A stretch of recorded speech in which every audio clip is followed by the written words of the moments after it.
Hello everybody, I am PTG from Proxy Table Gaming, and this is a very special video because it is completely different to what we might normally bring you. This is not a battle report, but it is very much a 9th Age battle reporting tool. Can you tell this isn't scripted? As if any of our videos are ever scripted. So yeah, I am PTG and I'm not with Lucky Sixes because of the current UK lockdown situation. And this is one of hopefully a few videos that we're going to be doing to bring you content, to hopefully provide entertainment and also some information which you may not be aware of, or you may be aware of the topic of this video, but you don't know how to use it, or you're a little bit intimidated by it. Perhaps you need a bit more information, which hopefully I am able to give you. So moving straight into what this actual video is going to be all about, it is about the program Universal Battle 2.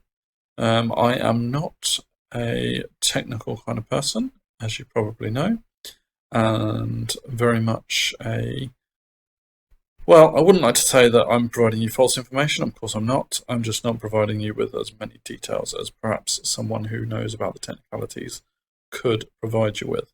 It's very much a on-the-ground kind of report from somebody who uses this program without knowing too much of the background details. So Universal Battle 2, what is it? Well, what it is a way of playing tabletop games online, essentially. You don't require models, you don't require a gaming table, and in some ways you don't even need a person to play against, at least a physical person to play against, because your opponent or your ally, however you want to play, is in fact online and entering Universal Battle 2 themselves from their own device, joining you in a online room and playing a game of the 9th Age or whatever other wargaming game you wish to play. That is what Universal Battle 2 is. I imagine that during this lockdown situation it's a lot more popular than it would have been had people been able to play tabletop games themselves. And I mean, I'm going to try and explain or show you through the screens that are available and the ones that come up a little bit more as these videos go on, but just as an example, if I move to the right on my screen, every single one of these squares is a battle that is going on currently. Now, having played Universal Battle 2 for a number of years, I can't remember too many occasions when there were more than, say, this amount, like maybe, what's that, 2 rows, 12 or so, maybe 15. I can't remember seeing a situation where there were more than that. During this lockdown, there are a whole load more battles going on. Massive amounts. And that's great. That shows that people are still finding time, finding the opportunity to play their hobbies just in an online capacity. So yeah, I've already briefly explained that these individual squares are different battles going on, and there's names. Everyone has a username that they log in with. This video is not going to be one of the technical videos that is how to install Universal Battle 2.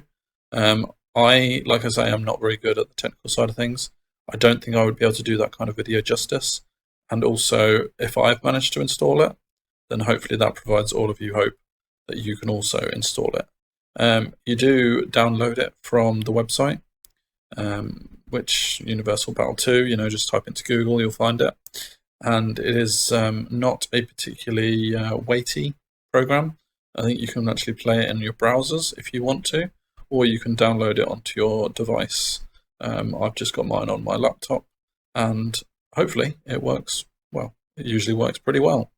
So not too many troubles for me. So yeah, I've explained what Universal Battle 2 is, and this is going to be one of a number of videos just on explaining how it works, how to do various things in it, and how you can use it to play online games. I looked at to see if there were many tutorials available for Universal Battle 2, and I couldn't really see too many, which is why I decided to do one myself. I'm not an expert on it.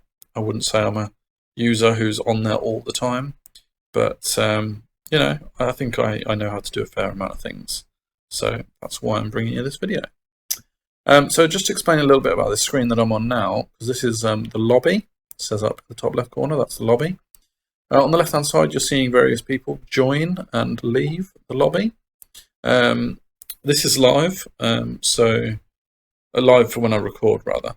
So these are actually real people joining and leaving. Now when you go into a room, and a room is one of these squares, otherwise known as a match, when you go into one of them, it counts as leaving the lobby.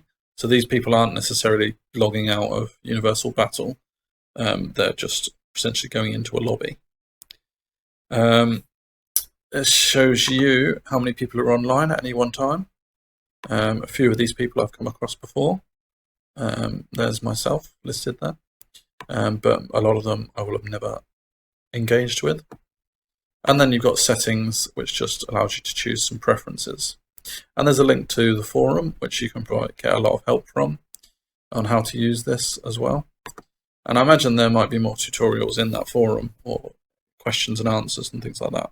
I can't say I've delved into the forum much myself, but I'm sure there's some very helpful bits of information in there. This is completely unscripted in terms of I don't really know where I'm going next when I'm recording it. So apologies if that frustrates you. But you know, just bear with it, have a bit of fun with it. And what shall I show you next? I'm going to avoid showing you the edit armies side of Universal Battle in this first video. That's, I think, is a topic for a separate video entirely. This video is going to just be a basic what is Universal Battle 2 and what it looks like. So I'm going to avoid doing the edit armies side of things and basically just show you as I go. So, and I'm also going to avoid this activity at the bottom, which is very much linked to edit armies. So going back to these matches or these rooms, what you do is you can create a match, and some of them have password settings. Now you can create a password on a match that you are making if you don't want anyone else, or you only want a certain amount of people, certain people who know the password, to enter into that video. That match. So the brown ones are the ones where these two people, for example, have decided to play a game and they don't want anyone watching that game, or they don't want anyone else commenting on that game. They're just there to play a game between the two of them, and that's absolutely fine. Nothing wrong with that at all. So they've set a password for it. And you can do that very easily. Just let your opponent know the password and they can enter it. Or also, you know, anyone that you want to watch. Like, for example, this one, there's 3 people in there. So you'd imagine that's 1 versus 1 with 1 watching, maybe. Or maybe it's 2 versus 1. Who knows? Maybe it's a triple threat match. Who knows? But yeah, I mean, this one is another example. There's lots of people in that one, even though it's got a password. So potentially they have distributed that password amongst lots of people, and lots of people are getting involved. In fact, yeah, it's just moved, but it's still there. This one, on the other side of things, is just 1 person currently in a playfield, which is the default name for a room. And I could technically join that match right now by clicking on the green join. I'm not going to do that because potentially that would put me right into that playfield. I don't know who that person is. I don't want to jump in and talk to them unannounced, especially as I'm recording it. That I think would be a little bit cheeky. But you see, there's a fair few available playfields. There are non-English ones, very much there. So caters for all kind of people. This one, for example, there's a 9th 2500 anyone. So that is someone who's created that playfield and basically didn't know their opponent before they started. Potentially, they've opened it up to anyone. And at some point, one of these other people has joined them and has started playing a battle. I might actually go into that one in a minute and just be an observer. just to show you what a battle can look like. Hopefully there won't be too many things going on that I wouldn't want my YouTube audience to see. And there's a few more. But yeah, loads of battles going on at the moment, and I won't go into that one just yet. Maybe I'll save that for later on in this video. So what I am going to do is create a new match just for myself. So if I click on the create match, it shows name, playfield, that's default. So I'm actually going to put Hyper-G into that as my name. That is the match that I'm creating. And for this one, just so that we don't get any unwanted surprises, I'm going to set a password on it, and I'm going to set a password which only I will know. Maybe you could work that out with your internet hackers, who knows. Anyway, so this is what happens when you open up a playfield. You'll see a very familiar looking green base, which is usable as your battlefield. You can change the color of that with various settings, and you can add terrain pieces to it. You can add armies to it. You can do all sorts of things. And they're the sorts of things that I'm going to show you in other videos in this series. So where to go first? So what I'll do is I'll show you a little bit about the actual interface itself. You'll see at the top, Hyper-G, PTG Hyper-G has joined, and it gives a little reminder, invite your friends to play with you. Of course, hopefully I have some friends. If you don't, that's fine. You can still play a battle on your own. Nothing's stopping you. In fact, I would encourage you, if you don't have anyone that you've arranged to play with, then start up a game amongst yourself. It's all possible. Anywho, so basically if I wanted to invite one of my friends, if I've invited Lucky Sixes to play against me, then I would tell him the password, and when he had entered that password, he would pop up here, and he would be available to chat to, which leads me nicely into this box, which is basically the same as any chat feature. So I can type in here, hello, press enter or submit, and it would appear on the left-hand side. And it's completely possible to have battles where you're not actually speaking to each other out loud. You're actually just typing to each other. So for example, I might type in there, turn 1, unit A, move 5 inches forward. Simple as that. Hopefully my opponent would actually see me moving that unit forward on the battlefield, and I wouldn't need to type it out every time. But we'll get to showing examples of that later on, no doubt. This is basically, just a way of chatting, unless, of course, you had something like Skype on in the background, or if you were ringing each other on the phone, any number of things. But it is very possible to have a battle purely typing. Another example, Unit B declares charge on Unit C. There you go. And you can also demonstrate that in ways that I'll go into as we progress. So that's this side of the interface. This just shows you who is in the current match. Very useful. So you can see all the usernames that are logged in at any one time. But if you've got people watching and you want to see if someone is still there, you can check that out. At the moment, it's just showing me. If someone was to join this, then they would be joined, but they would not be able to edit anything in the battlefield until I had clicked on them. I can't click on myself, unfortunately, until I clicked on them and allowed them to play. So I'm very much counting as the host of this battle report. But yeah, I can add people's permission. And then there's also that same settings menu that was available before. All very basic and useful. All right, so I've hopefully given a bit of instruction on the interface side of things. There's also this zoom in and zoom out magnifiers. If I press zoom out, I don't think it's going to do too much because I'm as zoomed out as I can be. But what I can do is draw on here if I want to select things. But I'll use that later. If I want to zoom in right into the battlefield to see something very finicky, I can do that. And then zoom right back out again. Okay, so if I zoom in a bit, I can also drag and see the edge of the battlefield all the way around, like so. All right, so rather than go into each of these buttons and explain them all one by one, at least in this video, what I'm going to do is I'm just going to provide a general example of things. So pretty much ignore the buttons I'm pressing at the moment. This is just going to be a little bit of an extra tutorial. So what I'm going to do is just do something here. You won't really know what I'm doing. So just ignore. All right. So ignore what I've done there. I'll provide a bit more of a tutorial over what I've done in a separate video down the line. But what I've done is I've placed a unit on the battlefield, and this unit I can move around. And you'll see that while I'm dragging without holding down my left clicker, I can move them in any direction. And as I move them away, this handy icon in the middle in white shows me how far I've moved them. So if I was then to drop them here, on the left-hand side, it says I've moved my unit of soldiers 20 inches.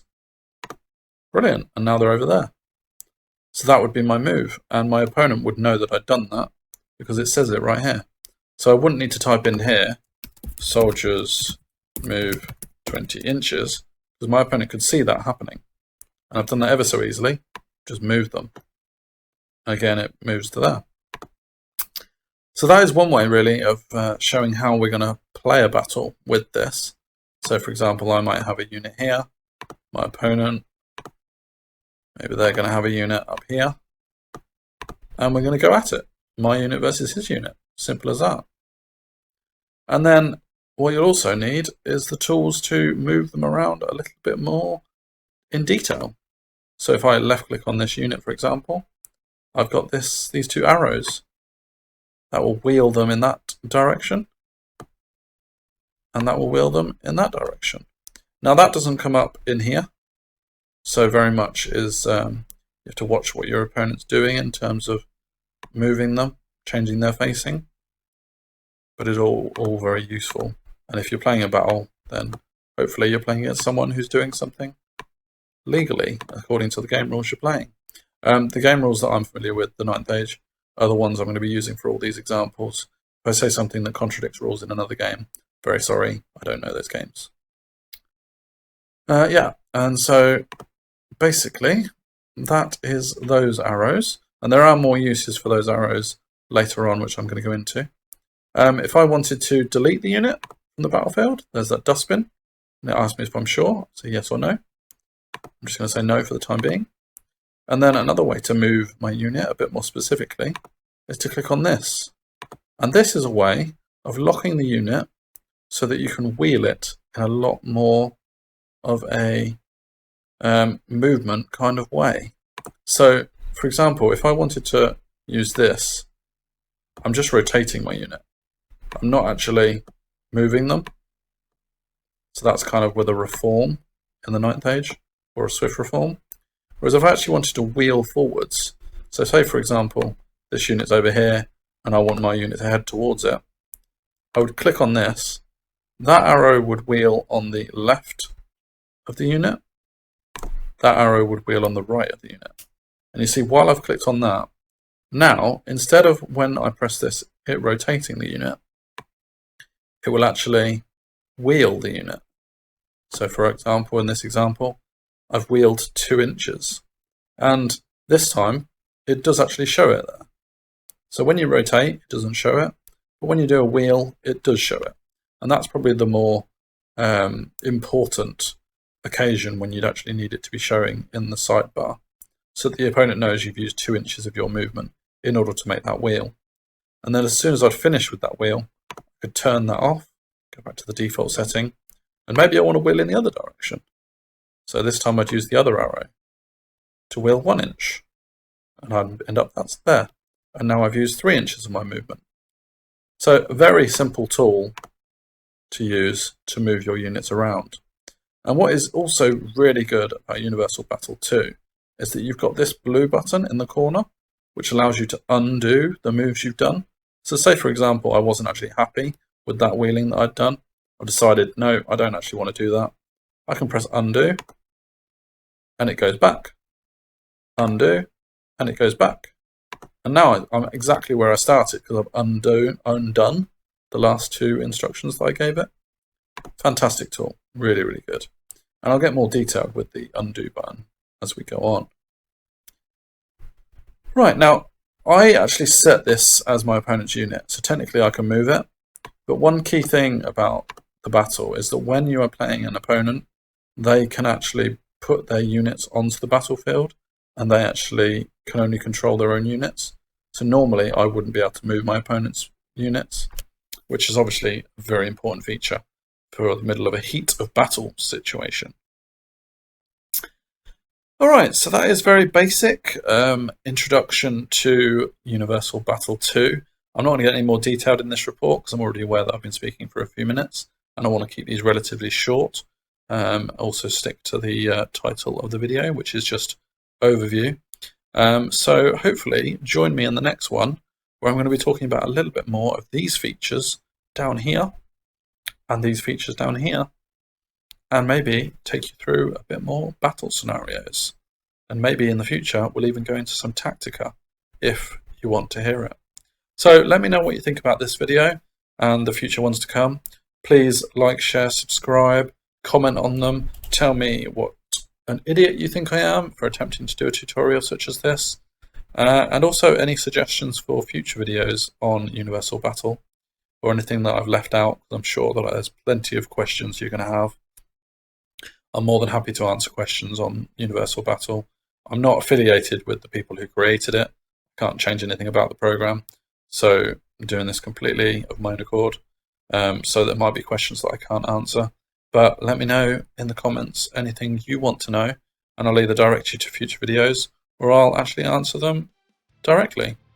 So hope you're enjoying it, and I will see you in the next video. See you later.